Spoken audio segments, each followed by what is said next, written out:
Amen. On va s'asseoir.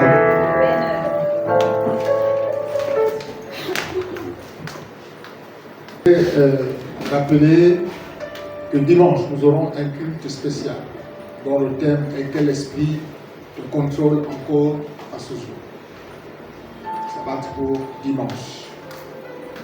Alors, il est important que vous soyez là, invitez aussi d'autres personnes et venez comprendre de quoi il est question. Et je voudrais également aussi profiter de l'occasion pour rappeler que les jeunes ont un programme dès la semaine prochaine, à partir de mercredi. Vous pouvez être là pour les soutenir. Nous pouvons tous être là pour les soutenir dans leur programme de fin d'année. Et ce soir, je voudrais intervenir sur la thématique un chrétien sage bâtit sa maison. Je me suis inspiré de la prédication de ce matin. Je n'ai pas voulu faire parce que si j'utilise le même thème, je vais utiliser également beaucoup de métaphores pour vous amener à comprendre de quoi il est question. Donc simplement, il a fallu que j'utilise le terme chrétien. Sinon, la femme sage est celle qui bâtit sa maison, comme c'est dit dans Proverbe 13, Proverbe 14. Alors, je me suis inspiré du message du matin. C'est le matin hier. En tout cas, le message qui a été donné par le forum des femmes. Le chrétien sage bâtit sa maison. Alors, nous allons introduire dans 1 Corinthiens chapitre 3. 1 Corinthiens chapitre 3.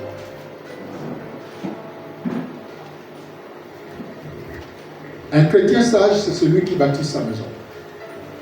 Une femme sage, c'est celle qui bâtit sa maison. 1 Corinthiens chapitre 3, le verset 10. Corinthiens 3, 10.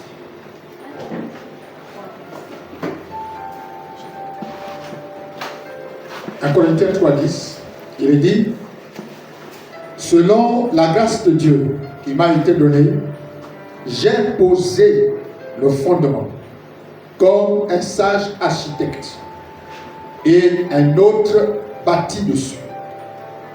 Mais que chacun prenne garde à la manière dont il bâtit dessus.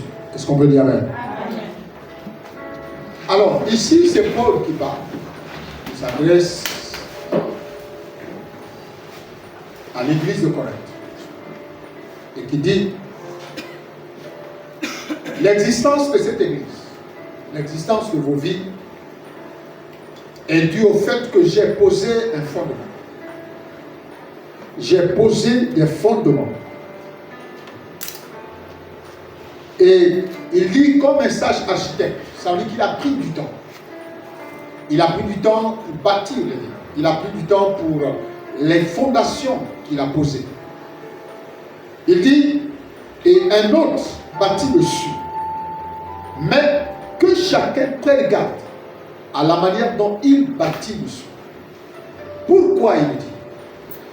C'est parce que ta vie, la suite de ta destinée, serait liée à la manière dont les fondations, premièrement, ont été posées et la manière dont les murs ont été élevés. Donc, ce que tu seras demain dépend de ce que tu as reçu comme enseignement, dépend de ce que tu as reçu comme parole, dépend de ce que tu as reçu comme fondation. Ta vie ministérielle, ton envie de travailler dans le département, ta soif de servir Dieu dépend des fondations que tu as reçues. Vous savez, il y a des personnes qui sont venues à Vie Abondante, par exemple, qui priaient dans d'autres églises. Et ces personnes sont venues avec des fondations qu'elles ont reçues là-bas. Donc, les fondations, c'est ce qui est fondamental lorsqu'on veut bâtir une maison. Donc, la suite de la durée, de la solidité de la maison dépendra des fondations. Et la vie chrétienne de beaucoup de personnes, les vies chrétiennes de beaucoup de personnes dépendent de ce qu'ils ont reçu dès la base. Les personnes peuvent arriver dans l'église. Les personnes peuvent être là dans l'église. Mais les fondations qu'elles ont reçues, c'est ce qui révèle leur vertu, révèle leur vraie identité, révèle la soif et le désir qu'ils ont pour servir Dieu. C'est la base. C'est vraiment la base. Vous voyez, si vous avez été évangélisé avec le système de délivrance, si vous arrivez, si vous avez grandi dedans, si vous arrivez dans l'église et que vous vous rendez compte que le même pourcentage de délivrance n'est pas celui que toi tu as connu à la base, tu te sentiras pas bien. Tu dirais que je ne me sens pas bien, ici on ne fait pas de délivrance, je vois qu'ici, en fait c'est ça la base. Ta base c'est cela. Donc même si tu reçois la bonne parole, même si tu reçois les bons enseignements, mais pour toi, comme tu vois qu'on ne fait pas de délivrance, tu ne te sens pas bien. Donc la base est ce qui détermine ce que tu seras bien. L'enseignement, les fondations sur lesquelles ta vie a été bâtie, c'est ce qui va déterminer si tu vas être un chrétien affermi, si tu vas être un chrétien voyageur, si tu vas être un chrétien sage, si tu vas être un chrétien, comment je peux dire ça encore, vraiment engagé. C'est la base. Alléluia. Amen. Maintenant, il y a des personnes, lorsqu'elles ont été, les fondations ont été solides. Alors, qu'est-ce qui se passe? Il se passe que la personne n'est plus là-bas, mais elle se déplace avec les fondations qu'elle a reçues ailleurs. Maintenant, quitte à la personne qui va bâtir dessus, de savoir la manière dont il doit bâtir. Parce que si la personne bâtit mal, sur des fondations solides, sur des bonnes fondations, alors ça va être l'hécatombe. C'est pourquoi Paul dit, mais faites attention de la manière dont vous allez bâtir dessus. Faites attention, observez très bien la personne, observez très bien la vie de la personne et voyez comment vous pouvez exploiter ces fondations pour bâtir quelque chose de solide, quelque chose de rentable, quelque chose d'efficace. Voyez comment vous pouvez faire. Écoutez, le ministère, dans le ministère, quelqu'un peut arriver, je me souviens un jour, voici Solange, quand elle est arrivée au bureau. Ça me bien. C'est comme ça le règne de compense social. Vous savez, quand vous amenez quelqu'un qui est là, qui demeure dans la foi, c'est sa propre récompense. Amen. Amen. Voilà. Imaginez, donc quand elle arrive, je la reçois au bureau, on discute. On me parle un peu de tout, je lui dis, bon, qu'est-ce que tu veux? Elle m'a dit, moi, je veux grandir dans la foi. Elle n'est pas venue me dire, non, papa, je suis célibataire, bien pour moi, ça ne va pas, tout, non. Elle m'a dit, moi, je veux grandir dans la foi. Je dis, alors tu grandiras. Amen. Amen. Pourtant, d'autres pourraient dire, non, pasteur, j'ai des problèmes sentimentaux, ça ne marche pas, vraiment, si vous pouvez prier pour moi, si vous pouvez visionner un peu, pourquoi je n'ai pas d'homme, je n'ai pas de situation maritale, un peu, tout. Elle m'a dit, non, moi ce que je veux, c'est que je veux grandir. Amen. Je veux grandir dans la foi. Amen. Amen. Et je crois que, je crois à mon humble avis, qu'elle est en train, elle continue de grandir. Amen. Alléluia. Amen. Aujourd'hui, elle peut prêcher, chose qu'elle ne faisait pas quand elle est arrivée. Amen. Aujourd'hui, elle dirige un groupe, chose qu'elle ne faisait pas quand elle est arrivée. C'est que le processus de sa croissance est véritablement marche. Amen. Alléluia. Amen. Donc, les fondations, et lorsqu'on voit, on observe. Quand on observe, vous savez, je ne parle pas souvent trop de personnes dans l'église, publiquement. Je ne parle pas trop souvent des membres de l'église. Alléluia. Amen. Mais souvent, quand on est avec ma femme, quand on parle avec ma femme, je vous dis à vous, elle dit non, pasteur, Adriana t'aime beaucoup. Adriana qui dit à gauche, à droite, c'est un pied là-bas, un jour là-bas, un jour là-bas. Alléluia. Amen. Et ça, je sais. Quand vous avez confiance à quelqu'un, vous savez que vous avez confiance. Ça veut dire que même les yeux fermés, vous savez que non, ça c'est pas le genre, tu vas venir un jour, tu vas trouver des plus là. Il faut qu'elle dise quelque chose. Parce qu'il y a des gens, quand ils sont assis, ils sont assis. Quand les gens, quand ils sont assis, ils sont assis. Alléluia. Quand vous les voyez assis, ils sont assis. On peut dire méchant en tant qu'homme, oui, mais quand ils sont assis, ils sont assis. Alléluia. Vous savez, quand je vis Nadine rentrer, j'ai dit à Nadine, ça, que j'aimerais me mettre à la place des gens que tu enquêtes souvent. Hein. Ils doivent se sentir bien avec toi, quoi. Amen. Quand je vis rentrer, je dis non, les gens qui passent par la vie doivent être heureux, hein. Ils doivent se sentir à l'aise. Mais les obligations professionnelles font en sorte que tu te sentes que parfois tu sois un peu dur. Mais quand elle rentre, ça dit que je dis, ah Seigneur, laisse-le doivent être bien. Alléluia. Vous ne pouvez pas savoir quand elle est en colère. Mais c'est souvent le genre de personnes qu'il faut prendre avec beaucoup de précautions. Parce que quand elle se met en colère, tu auras du mal à croire qu'elle est en colère. Alléluia. Donc, vous voyez, c'est comme le Premier ministre. Il est toujours souriant. Le Premier ministre est toujours souriant. Mais le jour où il s'est fâché avec Moukoula Djamil, là on a dit, Moukoula c'est pas. Moukoula Djamil, vous sortez ici, c'est le document qui t'appelle. Les gens qui sourient, il ne faut pas les provoquer. Alléluia. Amen. Donc c'est important. Donc les fondations et un leader a le devoir et l'obligation de savoir que cette personne a eu de bonnes fondations. Amen. Cette personne n'a pas eu de bonnes fondations. Parce que si la personne n'a pas eu de bonnes fondations, frère, il faut tout recasser. Pour recommencer les fondations. Il faut tout recasser. Sinon, c'est à ton risque et péril. La maison ne va pas tenir. La maison ne va pas tenir. Donc, Paul dit, si quelqu'un, il dit, j'ai posé les fondations comme un architecte, et quelqu'un a bâti dessus. Mais faites attention de la manière dont vous avez bâti. Faites attention de la manière dont vous avez bâti. Alléluia. Amen. Il y a des personnes sur qui le pasteur a posé, a bâti. C'est-à-dire sur les fondations qui ont déjà été posées. Et le pasteur a bâti dessus. Et parfois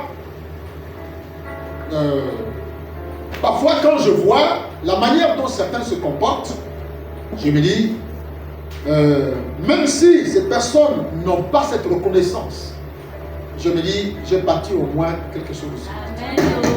Amen. Alléluia. Amen. Et c'est important. Arrêtez souvent mon micro quand vous quittez. Donc c'est important. Et Paul exhorte ceux qui bâtissent sur les fondations qui existent de le faire avec la manière. De savoir comment il faut le faire. Alléluia. Amen.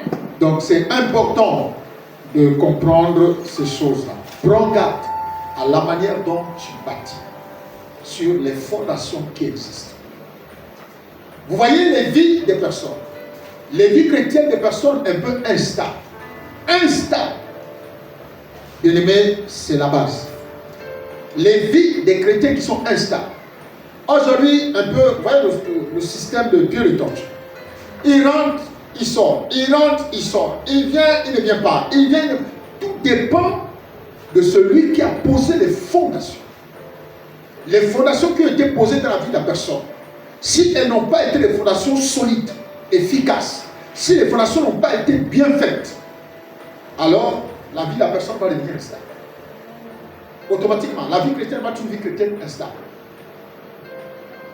Aujourd'hui ça va, demain ça ne va pas, aujourd'hui c'est bon, demain c'est pas bon, aujourd'hui tu vois, demain tu ne vois pas. En fait, c'est ça le système lorsque les fondations n'ont pas été solides. Donc toi, quand tu bâtis sur ce genre de fondation, tu dois attendre à ce qu'il y ait des fissures parfois. Quand tu poses, toi quand tu fais, tu regardes. Il faut prendre les personnes, peut-être avec la manière, et leur donner une façon, leur parler d'une façon dont vous voulez vous intéresser à leur vie. Le terrain il est bon, les fondations ne sont pas bonnes, il faut recasser. Mais il faut leur donner l'intérêt que vous portez à cette place, à sa vie. pour bâtir à nouveau. Et les gens doivent comprendre cela. Parce que si vous ne comprenez pas l'intérêt que l'architecte a pour cette place, pour bâtir quelque chose de concret, alors vous aurez l'impression que, on vous demande trop.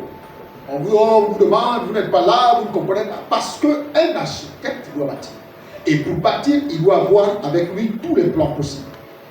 Il faut faire une étude de faisabilité, une étude, une inspection, regarder tout autour et savoir ce qu'il y a enlevé, ce qui doit être dessouché, savoir ce qui doit être détruit, ce qui doit être cassé.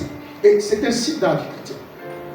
Un chrétien sage, c'est celui qui bâtit sa vie. Je viens. Alléluia. Amen. Alors, prenons notre passage de base, Proverbe chapitre 14.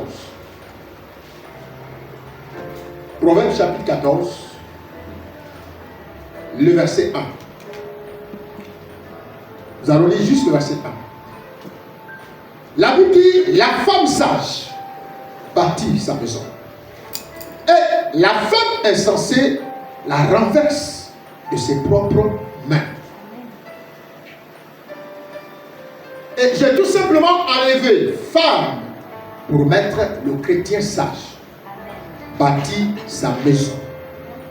Mais de quelle maison dont il est question? Je ne voudrais pas parler de la maison des 4 murs. Je voudrais parler de votre maison qui est le domaine dans lequel vous êtes censé exercer. Vous êtes censé travailler.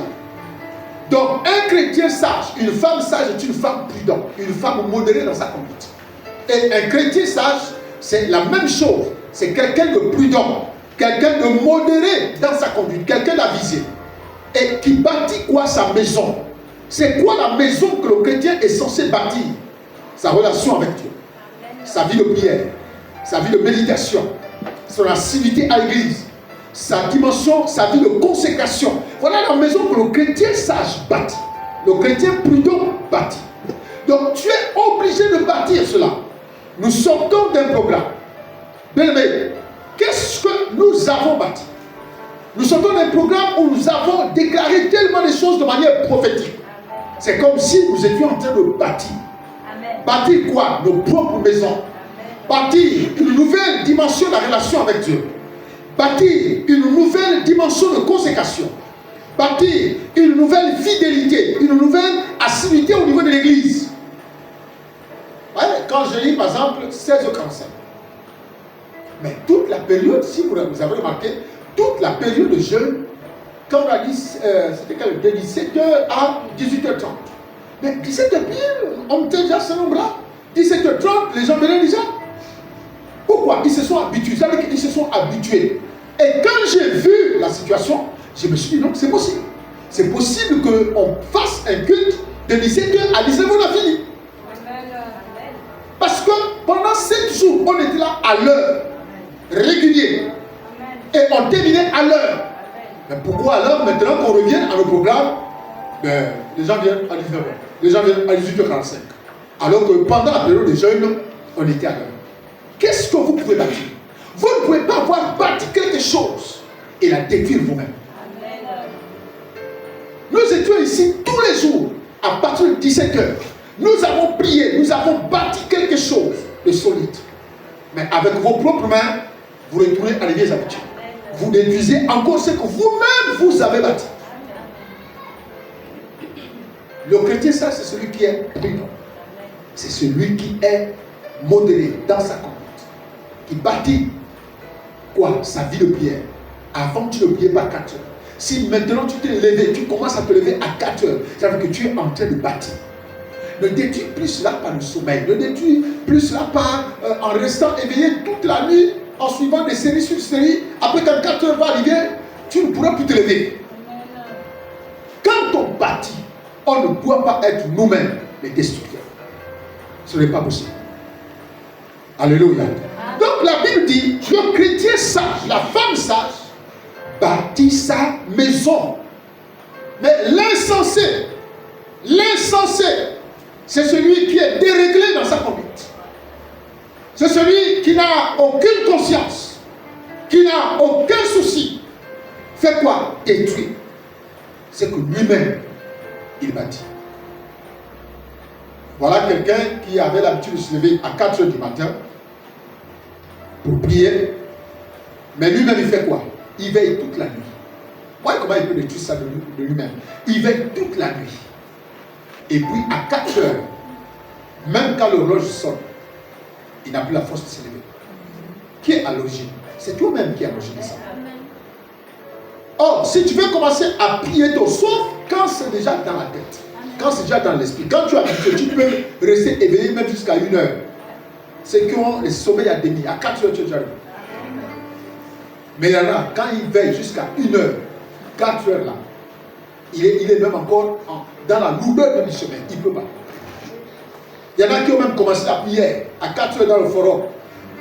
Après, non, c'est les unités. Parfois, ce n'est pas les forfaits qui sont finis. Il s'est endormi. Il ne s'est rien endormi. Alléluia. Il ne s'est rien endormi avec la fatigue et la lourdeur. Hein? Il ne s'est rien endormi. Oh, le forfait, ce n'est pas parfois le forfait.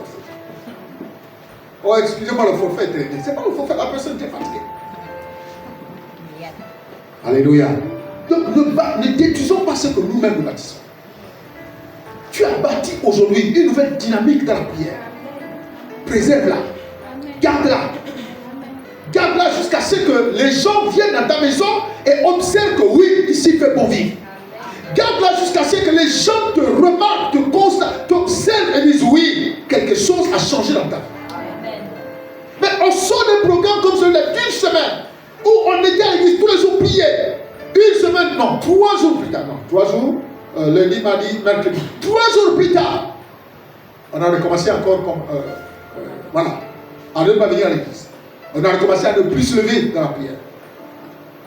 Un chrétien sage bâtit sa vie dans la méditation de la parole. Sa maison. Bien-aimé, il y en a qui ne lisent pas la Bible. Il y en a qui ne lisent pas la Bible. Comment voulez-vous que Dieu vous parle? Comment voulez-vous? Le moyen par excellence par lequel Dieu vous parle, c'est sa parole. Par excellence. Ne te dis pas que parce que, par exemple, tu es prophète, ou tu prophétises, ou tu as la connaissance, et que tu n'as pas une relation avec la parole de Dieu. On va passer des heures sur WhatsApp, des heures sur Facebook, mais même pas 15 minutes pour lire même 3 ou 4, 5 versets. Qu'est-ce que tu bâtis? Qu'est-ce que tu bâtis? Tu as bâti quoi? Tu as bâti quoi? Est-ce que c'est le pasteur qui ne bâtit pas sur les bonnes fondations? Pourquoi il n'y a pas cette soif de la parole? Pourquoi vous n'avez pas cette soif de la parole? Pourquoi?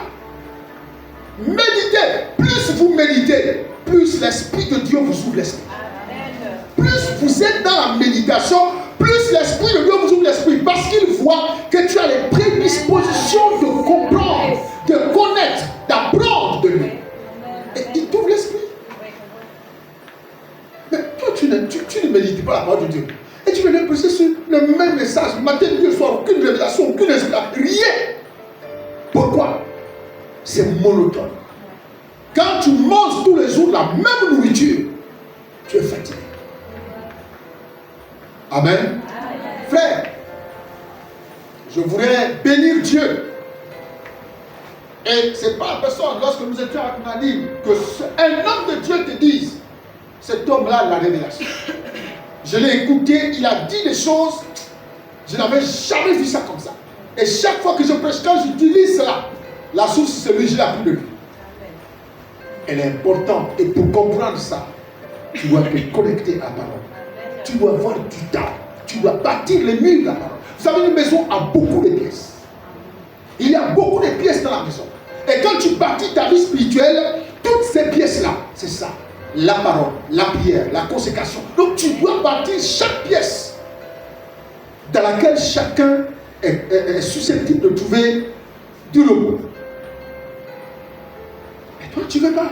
La parole, on passe des heures et des heures sur les réseaux sociaux. Mais on n'a pas du temps de prier. On n'a pas du temps de passer des heures en priant. Je vous ai dit quoi la dernière fois? Dieu nous a donné 24 heures. Et la digne de notre temps, c'est 2h40 minutes. Qui passe 2h40 minutes dans la présence de Dieu? Par jour. Je ne dis pas forcément que vous allez rester là en train de prier. Mais non. Vous prenez par exemple 2 heures. Vous priez. Ensuite vous êtes en train de méditer. Ou peut-être vous êtes en train de célébrer l'Éternel. Ou vous allez le louer. 2h40 qui doivent revenir à Dieu. Nous on n'a pas ce temps. Mais on peut faire 6 heures de téléphone. Au point même que le téléphone même te dit que je suis fatigué. Toi tu dis attends je vais te brancher. Le téléphone te dit même que je suis fatigué, te signale que fais-moi un peu, laisse-moi le temps de me reposer. Toi tu dis tu ne te reposes pas, je vais te brancher. Et tu continues. Le téléphone est branché, tu continues. Tac, tac, tac. Alléluia. Bien aimé, un chrétien sage bâtit sa maison. Bâtit sa maison. Et la maison que tu es en train de bâtir, bien aimé, vous voyez, si on enlève tout ça, si on enlève on appelle ça comment? Si on détruit le dernier mur là qu'il y a, et quelqu'un arrive ici, on dit non mais il a construit une maison. Quand les gens vont arriver, et pourtant c'est une maison, mais tu me dis que tu as construit une maison, donc c'est une grande salle comme ça. Pourquoi? Parce que pour un homme, la maison c'est là où on doit habiter. La maison doit avoir plusieurs pièces. Et la vie, un chrétien qui bâtit sa maison, c'est celui-là qui bâtit plusieurs pièces de sa maison. La prière, la méditation, la consécration, la régularité dans l'église. Tellement de choses à bâtir. Tellement de pièces. Et quand on te regarde, on dit vraiment, Nelly a construit une grande maison. Il y a beaucoup de pièces à l'intérieur. Parce que ta vie est équilibrée. Ta vie spirituelle est équilibrée. Tu jeûnes, tu pries, tu médites, tu es là. Donc ta vie est équilibrée. Mais nous on est là, parfois, on ne fait rien du tout. On se dit non, c'est rien. Et dès que tu veux commencer par exemple à méditer, le sommeil t'arrive. Parce que ton esprit n'est plus adapté, n'est plus habitué à ça. Dès que tu veux méditer, le sommeil t'atteint. Si tu veux méditer, alors assois-toi.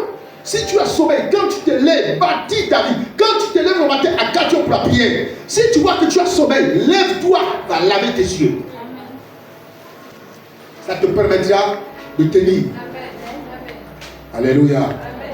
Et si tu sais que quand tu médites, couché, le sommeil te retrouve, reste assis. Prends la Bible, lis d'abord. Médite. Qu'est-ce que le Seigneur a à te dire aujourd'hui? Alléluia. Qu'est-ce que le Seigneur a à te dire aujourd'hui? Un chrétien sage, prudent, c'est celui-là qui bâtit sa vie. Celui-là qui bâtit sa vie de prière. Chaque jour. Bâtis ta vie de prière chaque jour. Je ne demande pas de faire des longues prières qui vont t'amener pour qu'on sache que là tu as prié. Tu peux faire de longues prières sans avoir été dans la présence. Amen. Sois juste. Sois juste tout simplement avec Dieu. Sois juste et honnête. Le peu de temps que tu peux passer dans la présence de Dieu, frère, tu peux passer 2, 3, 4, 5 minutes dans sa présence. Et tu auras été au trône de Dieu. Tu auras été au trône de Dieu. Mais il y en a, on peut tout. Vous pouvez le voir, il transpire. Il a transpiré pour rien. C'est pourquoi ce genre de comportement, quand vous voyez des personnes comme ça qui sautent, et ce sont les personnes qui ne sont pas attentionnées. C'est-à-dire, ils sortent. Au nom de Jésus, Éternel, bénis mon Père, bénis ma soeur, Père, ouvre le ciel, merci mon Dieu, oh Dieu, alléluia, Ribaba, Chandela Baba, au nom de Jésus, je te bénis pour la journée, Seigneur, bénis tous ceux qui vont au travail, au nom puissant de Jésus, Amen. On regarde l'heure, oh, il est 5h45. On fait quoi? Direct à la douche. Allez se laver. On va se laver, on s'apprête, on prend tout, et puis là, paf, on est parti. Mais tout ce que tu as dit à Dieu, Dieu t'a dit quoi? Tu as passé 1 heure à crier. Dieu lui t'a dit quoi? Alléluia. Prends du temps. Quand tu parles avec lui, prends du temps. Habakkuk a dit, je me tiens à mon poste. Et je veille sur ce que l'Éternel me dira après avoir donné ma plainte à l'Éternel. C'est-à-dire que quand tu vas te plaindre, quand tu vas prier, frère, il faut attendre la réponse de Dieu. Dieu doit être capable de te parler. Mais pour qu'il te parle, il pourra peut-être pas te parler de manière audible. Sa parole est le canevas par excellence par lequel peut te parler. Mais la Bible, les cahiers sont en haut. Les sacs sont dessus. On n'ouvre jamais ça. Depuis qu'on a la Bible dans le téléphone, fini. Moi, j'aime ça. Amen. Ça, c'est physique. Quand je médite ma parole, j'aime ça. Je n'arrive pas dans le téléphone. Dans le téléphone, c'est quand je cherche un passage. Alléluia. Amen. Mais la Bible, là, ça, c'est physique. Tu as le plaisir de passionner. Parce que tu veux comprendre, tu veux chercher quelque chose. C'est vrai, le téléphone est là pour nous aider. Ça aussi, c'est la paresse. Amen. Amen. Et les gens n'achètent même plus. On se balade avec les téléphones, avec les on appelle ça comment, les Bibles dans les téléphones. Maintenant, si j'arrive un dimanche ici, je dis, arrêtez-moi tous vos téléphones. Vous allez lire la Bible comment? Hein? Avant, au début, on avait affiché, arrêtez votre téléphone. Maintenant, vous allez lire la Bible comment? Même acheter une Bible, on est devenu feignant. Donc, quand le téléphone est cassé, tu fais une semaine sans téléphone, une semaine sans lire la Bible. Donc, soyez pragmatique. Un chrétien sage bâtit sa vie, sa maison. Et l'une des pièces de la maison, c'est la prière. Donc, revenez à la prière. Revenez à la flamme de la prière.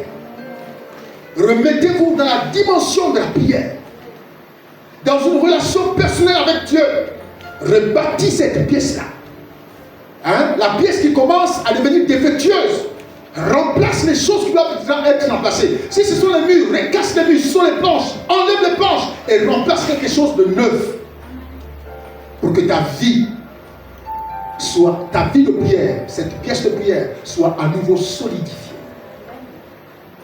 Alléluia. Amen. Voilà, la méditation, la consécration à l'œuvre de Dieu. La consécration. Beaucoup de personnes, ils peuvent venir à l'église, mais ne pas se consacrer. La consécration, c'est l'expression qui te permet d'être une personne dévouée, une personne mise à part, une personne qui est dans le monde, mais qui n'est plus de ce monde-là. Tu es dans le monde, tu vis dans le monde, mais tu n'es plus de ce monde. Parce que tu es une personne particulière. Dieu t'a mis à part. De la même façon que les apôtres ont dit,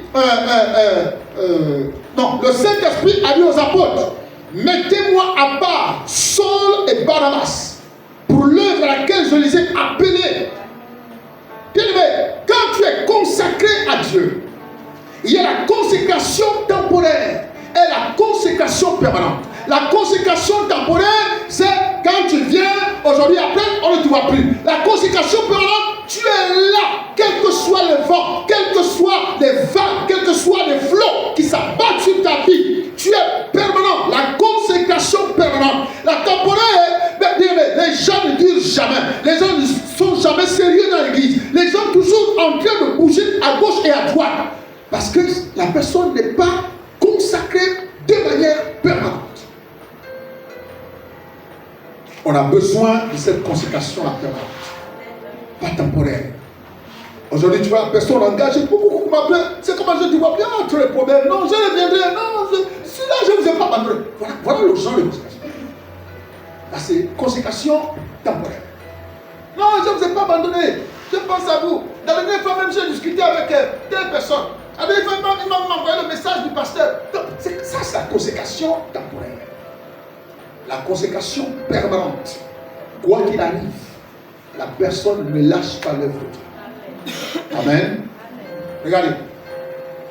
Si je suspends Adriana, je suspends Adriana et je gronde Adriana. Durement, je lui reprends. Et je suspends Adriana. Alors, Adriana va faire quoi? Pour te montrer qu'elle n'était pas consacrée de manière permanente, elle ne paye plus sa vie. Elle ne paye plus son loyer. Donc, on comprend qu'elle n'était vraiment pas consacrée. Quand tu es consacré de manière permanente, lorsqu'on te suspend, même si on te suspend, tu continues de payer parce que tu es consacré. Tu continues de donner ta vie, tu continues de contribuer à tes engagements parce que tu es consacré permanent. Amen. Amen. Donc, bâtissez les pièces de votre maison spirituelle. baptisez-les. La consécration. Tu as le plaisir d'aller à l'église. Tu as envie d'être à l'église. Tu as envie de poser des actions en faveur de l'œuvre de Dieu. Baptisez. Ta régularité, ton assiduité. Hein? Aujourd'hui, on est à 2 semaines de la fin de l'année. Bien aimé, chacun peut s'auto-évaluer. Est-ce que j'étais régulier à l'église tout au long de l'année 2023? Est-ce que j'étais régulier? Toi-même, chacun peut s'auto-évaluer. La régularité. La Bible dit que les apôtres, les disciples étaient dans le temple tous les jours. Ils rompaient le pain. Ils partageaient tout l'enseignement, la fraction de pain. Ils étaient réguliers. Et la Bible dit, dans cette atmosphère, l'Éternel non seulement ajoutait d'autres personnes, mais il se faisait quoi? Des signes, des prodiges et des miracles. Alléluia. L'obéissance. L'obéissance, c'est l'une des pièces de ta maison que tu dois bâtir. Donner les livres, les gens ne donnent pas. Donner les livres, les gens ne donnent pas. Cette pièce-là dans la maison, elle est en train de pourrir. Les termites ont déjà rongé les planches. Tu dois les remplacer. Les termites ont déjà rongé les planches. Tu dois remplacer cette pièce-là. Tu dois la réaménager. Amen. Si c'est une maison en dur, oui, les fissures sont visibles. Mais tu dois réparer, tu dois tout faire. L'obéissance est l'une des pièces dans ta maison spirituelle. Alléluia. Amen. Donc il faut les bâtir. Bâtis ton langage, bâtis ton comportement, bâtis ta conduite. Mais change. Alléluia. Amen. Nous allons lire notre dernier verset. Cantique des cantiques.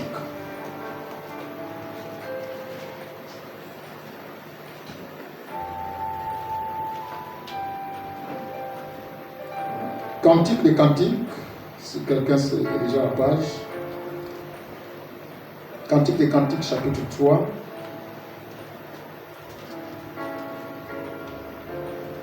Le verset 1 à 4, si quelqu'un est déjà à la page.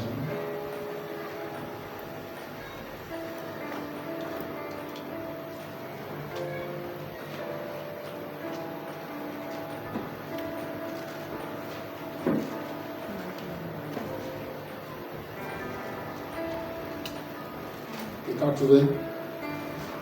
Cantique des cantiques 3, verset 1. Les livres que beaucoup ne lisent jamais. Ouais. Sur ma couche. Écoutez bien. Sur ma couche pendant les nuits. Oui. J'ai cherché celui que mon cœur aime. Je l'ai cherché.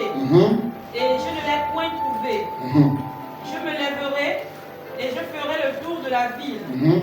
Dans les rues et sur les places. Très bien. Je chercherai celui que mon cœur aime. Je l'ai cherché et je ne l'ai point trouvé. Les gardes qui font la ronde dans la ville m'ont rencontré. Avez-vous vu celui que mon cœur aime? Verset 4. À peine les appels passés que j'ai trouvé celui que mon cœur aime. Très bien. Je l'ai saisi et je ne l'ai point lâché jusqu'à ce que je l'ai emmené dans la maison de ma mère, dans la chambre de celle qui m'a conçu. Est-ce qu'on peut dire Amen? Amen. Je vais vous expliquer des choses profondes. Vous voyez, on parle d'une femme sunamite, une femme amoureuse. Et on parle d'une femme amoureuse qui est à la recherche de son fiancé, de celui que son cœur aime. De celui que son cœur aime. Vous savez, le livre de Cantiques et Cantiques est un livre un peu différent, il est exceptionnel. Parce qu'il y a des expressions à l'intérieur de ce livre-là qu'on peut lire même qui sont intérieures aux enfants de moins de 2 ans. Amen. Alors, il dit, sur ma couche, pendant les nuits, j'ai cherché celui que mon cœur aime. C'est-à-dire que sur sa couche, c'est-à-dire sur son lit, cette tsunamite, pendant les nuits, pendant les couches, les nuits, chaque fois qu'elle dormait, son esprit, son cœur était à la recherche de celui qu'elle aimait. Toi, tu aimes qui? Qui tu cherches? Qui tu recherches nuit et jour? qui tu recherches jour après jour. Qui? Elle allait chercher quelqu'un, son fiancé. Et la Bible dit, je l'ai cherché et je ne l'ai point trouvé. Elle dit, je me lèverai et je ferai le tour de la ville, dans les rues et sur les places. Je chercherai celui que mon cœur aime. Je l'ai cherché et je ne l'ai point trouvé. Elle dit, qu'est-ce que je dois faire? Je suis à la recherche de mon bien-aimé. Je suis à la recherche de mon fiancé. Je dois aller dans les places publiques. Je dois me lever, je dois aller dans les places publiques. L'amour de Jésus te poussera à aller partout parce que c'est cet amour qui t'amène là où même tu n'as même pas envie d'aller. L'amour que tu as vis-à-vis de ton époux. Là, je ne parle pas de nous ici, je parle de l'époux Jésus. L'amour que tu as vis-à-vis de ton époux doit t'obliger à te lever et chercher à savoir là où il est. Elle dit, je me lèverai, j'irai dans les carrefours. Si tu aimes le Seigneur, même s'il y a des difficultés dans l'église, même s'il y a des choses que tu ne comprends pas, tu dois te lever parce que tu dois poser des actions. Tu dois témoigner l'amour que tu as pour ton fiancé, pour ton époux. L'amour que tu as pour l'œuvre de Dieu va t'obliger, te pousser à aller là où tu n'as pas envie d'aller parce que tu dois retrouver cette attraction. Alléluia. Amen.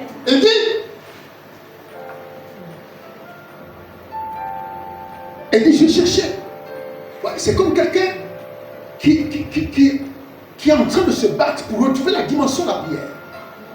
Il essaye, il voit que c'est pas encore bon, c'est pas ça. Il essaye, il continue, il essaye. Mais tant qu'il n'a pas trouvé le niveau qu'il recherche, il n'arrête pas. La Bible dit que la Sunamite n'a pas arrêté de rechercher son fiancé. Elle n'a pas arrêté. Elle allait à gauche, elle allait demander à droite. Elle n'a pas arrêté. Mais nous, lorsqu'on veut entreprendre une action, quand on veut commencer, les difficultés qui se présentent à nous, on a du mal à poursuivre. On s'arrête aussitôt. On se dit, ça n'a pas été.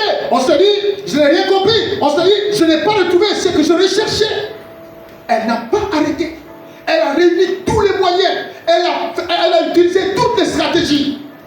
Aller au sud, au nord, aller retrouver, chercher son fiancé, qui n'était plus sur lui. La Bible dit au verset 3, les gardes qui font la ronde dans la ville m'ont rencontré. Avez-vous vu celui que mon cœur aime? Avez-vous vu celui que mon cœur aime? Tout se passe au niveau du cœur. Servir Dieu, c'est le cœur. Venir à l'église, c'est le cœur. Chanter, balayer, nettoyer, faire tout ce qu'on fait, c'est le cœur. Pour le faire, tu dois aimer la personne pour qui tu le fais. Alléluia. Pour être à l'église, tu dois aimer Jésus. Écoutez, moi je ne viens pas à l'église parce que Dieu nous aime. Et je vais t'expliquer ici. Si je viens à l'église, ce n'est pas parce que Dieu nous aime. Dieu nous aime, point barre. Est-ce que vous comprenez? Amen. Donc on n'a pas besoin de faire, c'est-à-dire que on fait quelque chose parce que pour que Dieu nous aime. Non. Ce que nous faisons le faisons parce que nous, on aime le Seigneur. Amen. Venir à l'église, c'est une question d'amour pour Dieu. Je vous l'avais dit, venir à l'église, c'est une question d'amour pour Dieu. Amen. Si tu n'aimes pas le Seigneur, tu ne viens pas. Amen. Parfois, il faut s'auto-évaluer soi-même. Est-ce que j'aime véritablement le Seigneur? Oui. Si tu aimes le Seigneur, véritablement le Seigneur, quelles sont les actions que tu poses qui justifient que tu aimes le Seigneur? La dame a fait quoi? Elle se levait, elle allait partout. Elle allait crier partout que je cherche celui que mon cœur aime. Toi, ton cœur aime qui? Ton cœur aime qui? Alléluia. Amen. Qui ton cœur aime? Quelle est la personne que ton cœur aime, pour qui tu es prêt à te sacrifier? Tu es prêt à aller au sud, au nord. Voilà, quelqu'un qui a habite à Makongognon, qui est en contact avec une femme, non, tout ça, viens ici, je vais m'occuper de toi. La personne va quitter Libreville jusqu'à Makongognon. Pour suivre qui? Celui avec qui il est en train de bavarder sur WhatsApp. Lorsque tu diras, mon frère, oui, tu aimes le Seigneur, oui, va mission où il y a papa. Vraiment là, c'est qui tu es. C'est pourquoi la Bible dit, nul ne peut servir deux maîtres. Tu vas haïr l'autre et tu vas aimer l'un. Amen. Amen. Voilà. Dès que tu vas dire ça, c'est vrai que même si la personne avait les enfants, elle trouve automatiquement la solution pour savoir avec qui elle laisse les enfants. Pour aller jusqu'à Makomodo. Mais pour aller là, à Oyan, la personne vient te répondre, papa, je ne sais pas avec qui il faut laisser les enfants. C'est pourquoi quand c'est les intérêts personnels, on a les solutions. Quand ça concerne Dieu, on n'a pas les solutions. Qui ton cœur aime? Parce que si c'est Jésus, tu renieras ciel et terre. Tu iras à l'église. Tu iras là où il veut que tu ailles. Elle dit, est-ce que vous avez vu celui que mon cœur aime? Le verset suivant dit quoi? Le verset 14. À peine les avais-je passé que j'ai trouvé celui que mon cœur aime. Alléluia. Frère, lorsque tu as déjà développé une intimité particulière avec Dieu dans la prière, tu as envie de retourner tout le temps. Tu as envie de retourner tout le temps. Parce que tu l'aimes. C'est la même chose quand tu es tombé amoureux d'un garçon bien un homme, tu as envie d'aller tout le temps. Est-ce que c'est faux? Tu dis les enfants, j'arrive, je suis chez le Malien. Tu as déjà traversé, tu n'es pas chez le Malien. Parce que ton cœur fait quoi? Ton cœur l'aime. Amen. Amen. Alléluia. Même s'il faut reprendre le téléphone là où tout le monde est là, où tout chacun peut, oui, alors, oui, bonjour, sauf quand le prix. Mais toi, non, ton cœur l'aime. Tu es obligé de répondre là-bas. Oui, allô. Et dès que tu arrives là-bas, c'est d'avoir changé. Amen. Amen. Il y a des gens, dès qu'ils voient le téléphone, ma gloire, tout de suite, il va répondre, dire que non, là, je ne peux pas répondre ici. Alléluia. Amen. Le téléphone, tu réponds. Là où tu es, tu réponds. C'est pas que la voix qui prend le téléphone baisse pour dire que là, tu ne peux pas. Tu réponds au téléphone là. Maintenant, s'il y a du bruit, tu peux te déplacer. Mais dès que le téléphone sort, tout est normal. Alors, on ne doit même pas, parce que là-bas aussi, on peut comprendre. Il faut aller derrière chez les voisins. Alléluia. Pourquoi? Parce que le cœur. La Bible dit, à peine je l'ai passé les gardes. Elle dit, j'ai trouvé celui que mon cœur aime. Quand tu as déjà aimé, quand tu aimes le Seigneur, quand tu plonges dans la parole, tu as du mal à t'en passer. Tu as envie de demeurer, tu as envie de méditer. Tu médites le matin, quand tu rentres à midi ou à 15 heures, tu as envie encore d'ouvrir la Bible pour continuer. C'est-à-dire que tu as envie de demeurer dedans. Quand on aime. Maintenant, regardez la suite. Elle dit, à peine les avais-je passés que j'ai trouvé celui que mon cœur aime. Elle dit, je l'ai saisi. Je l'ai saisi. Je ne l'ai point lâché. Un chrétien, quand tu bâtis ta maison et quand tu as déjà achevé, bien aimé, la pièce de la prière, la relation personnelle avec Dieu, tu n'as plus envie de quitter ça. Tu n'as plus envie de lâcher la main de celui que tu aimes. Tu as envie de demeurer là-dedans. Tu n'as plus envie de retourner encore à rechercher. Tu l'as déjà trouvé, tu saisis. C'est pourquoi la Bible, vous ne pouvez pas détruire ce que vous bâtissez. Vous ne pouvez pas détruire ce que vous bâtissez. Alléluia. Elle dit, je l'ai saisi, je ne l'ai point lâché, jusqu'à ce que je l'ai amené dans la maison de ma mère. Virgule, dans la chambre de celle qui m'a conçu. Alléluia. La chambre, c'est l'intimité. L'intimité, c'est là où tu vas rencontrer celui que tu aimes. Quelqu'un me comprend? Amen. La chambre est le lieu des amoureux. La chambre est le lieu où celui qu'on aime se rencontre avec celle qu'il aime.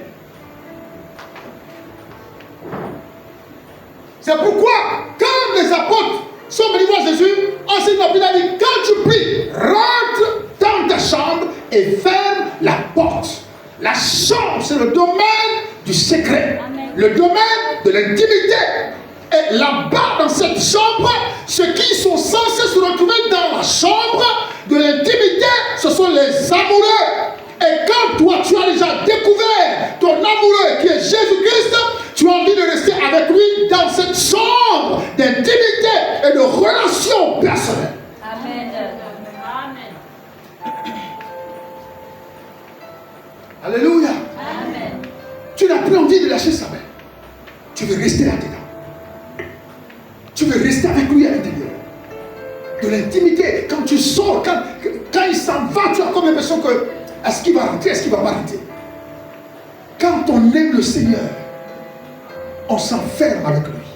Quand on aime le Seigneur, on demeure dans l'intimité. Quand on aime le Seigneur, on demeure parce que c'est lui que notre cœur doit rechercher. C'est lui qui doit être la source de notre motivation. La source de notre motivation à la recherche de la motivation, à la recherche de l'intimité, à la recherche de la gloire de Dieu. Quand tu as rencontré le Seigneur, véritablement frère, tu deviens amoureux. Tu deviens amoureux parce que ce qu'il te propose, ce qu'il te dit, ce qu'il te donne, sont des paroles dignes de quelqu'un qui aime. Amen. Alléluia. Amen. Des paroles dignes de quelqu'un qui aime. Même quand tu as péché, il ne te condamne pas. Amen. Il vient te reconforter. Ça, c'est de l'amour. Il t'aime. La Bible dit le juste tombe 7 fois, et 7 fois les ténèbres l'en délivrent. Ça, c'est l'amour. Malgré tes chutes, il est là pour te délivrer. Ça, c'est de l'amour. Et toi, tu dis tu l'aimes. Mais quand il dit retrouve-nous à l'église, je n'ai pas le temps. Celui qui veut voir le pape, il va à Rome. C'est qui Jésus qui va à Rome? Alléluia. Amen. J'ai pas le temps. Mais venons, retrouvons-nous un peu pour la prière, le jeûne. J'ai pas le temps. Retrouvons-nous un peu, passons un peu du temps dans l'église pour prier. J'ai pas le temps. Allons-y un peu évangéliser. J'ai pas le temps. Qui ton cœur est? Tu dois te remettre en cause. Et tu dois te poser cette question toi-même. Est-ce que mon cœur l'aime véritablement? Est-ce que j'aime Jésus? Est-ce que véritablement je l'aime? Qu'est-ce qui prouve que je l'aime? Alléluia. Et dit, quand je l'ai trouvé, je l'ai saisi. Je l'ai conduit dans la maison. Et, voyez, la maison, c'est vague. C'est pourquoi je vous ai parlé des pièces. Et ensuite, elle dit, je l'ai amené dans la chambre. Dans la chambre. Regardez. Comme un homme, une femme, une fille peut amener un homme dans la maison de sa propre mère. Comment c'est possible? Elle dit, je l'ai amené dans la chambre de celle qui m'a conçu. Comment tu peux amener un homme dans la maison de ta mère, dans la chambre de ta mère? Alléluia. Amen. C'est ça. C'est ce que l'amour fait. Amen. Amen. C'est ce que l'amour fait. Donc, bien aimé, un chrétien, c'est celui qui bâtit sa maison. Un chrétien sage, prudent, avisé, réglé, conscient, est celui qui bâtit sa maison. Mur après mur, pièce après pièce.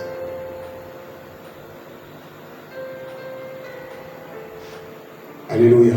Amen. Et c'est alors que tu seras considéré, tu seras efficace lorsque les pièces de ta maison vont monter.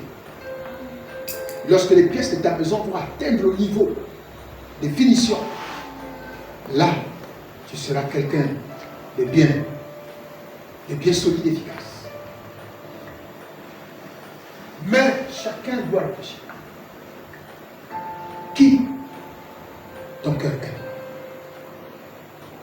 Est-ce que si tu aimes Dieu, si tu aimes Jésus, qu'est-ce que tu fais? Quelles sont les actions? On lit toujours quoi que quand on aime, on pose des actions. Quand on aime, on donne. Quand on aime, il y a tellement de choses comme ça qui accompagnent l'amour. Mais toi, tu aimes le Seigneur. Tu dis que tu aimes véritablement le Seigneur. Jusqu'à quel niveau? La femme là, a quitté sa maison. Elle est sortie à Sulamite, à la recherche de l'amour. À la recherche de l'amour. Si je viens parler de ce verset-là, dans le domaine marital, ça va encore être autre chose. À la recherche de l'amour. Alléluia. Amen. Alléluia. Amen. Dieu n'a pas dit maintenant les femmes célibataires, allez tourner dans les carrefours, dans les boîtes de nuit pour chercher celui que votre cœur aime. La femme là devait être consciente de la personne qu'elle aimait. Amen. Alléluia. Amen. Voilà. Quand tu sais qui tu aimes et tu constates que la personne n'est plus là, tu vas à la recherche. Où est-elle passée? Où est-il passé? Où est-elle passée? Tu vas à la recherche. Où est-il, Seigneur? La Bible dit, quand je l'ai vu, je l'ai saisi. Je ne l'ai plus jamais abandonné. Je n'ai plus jamais touché l'amour. C'est pourquoi on voit les versets plus bas. C'est écrit comment? Je vais vous lire ça.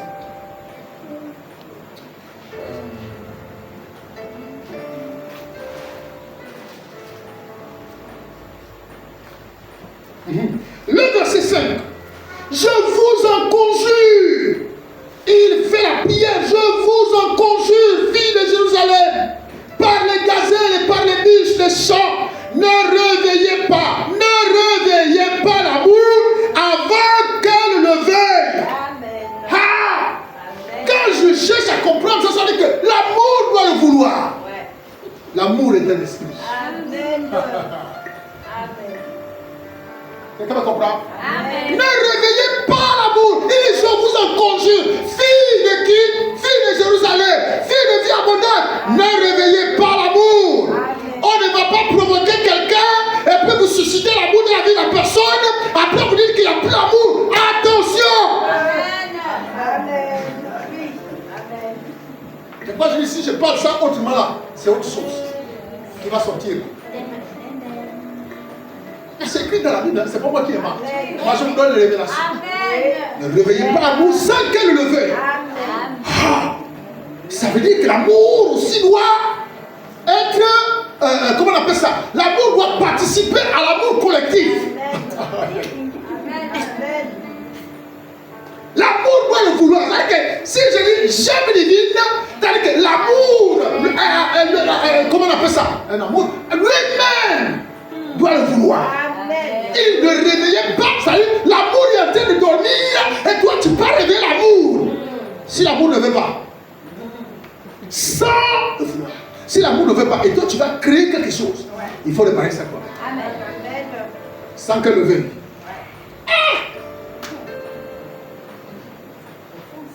Ouais. Je préfère qu'on s'arrête. Alléluia. Amen. On va y revenir. Amen. Les femmes en 2024, programmez-moi un bon séminaire. Amen. Séminaire de couples et de fiancés.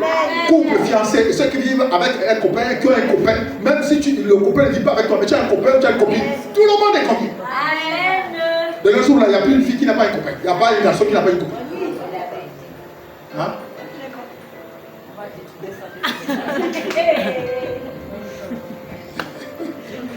Alléluia. Amen. Voilà. Donc, on va prêcher sur le cantique des cantiques. Amen. Alléluia. Amen. Donc voilà, bien aimé, un chrétien doit être capable de bâtir sa maison. Amen. Et il faut être sage. Soyez prudents. Soyez réglés dans votre conduite. Et bâtissez solidement votre maison dans laquelle beaucoup de personnes trouveront du confort, de la joie, le bonheur.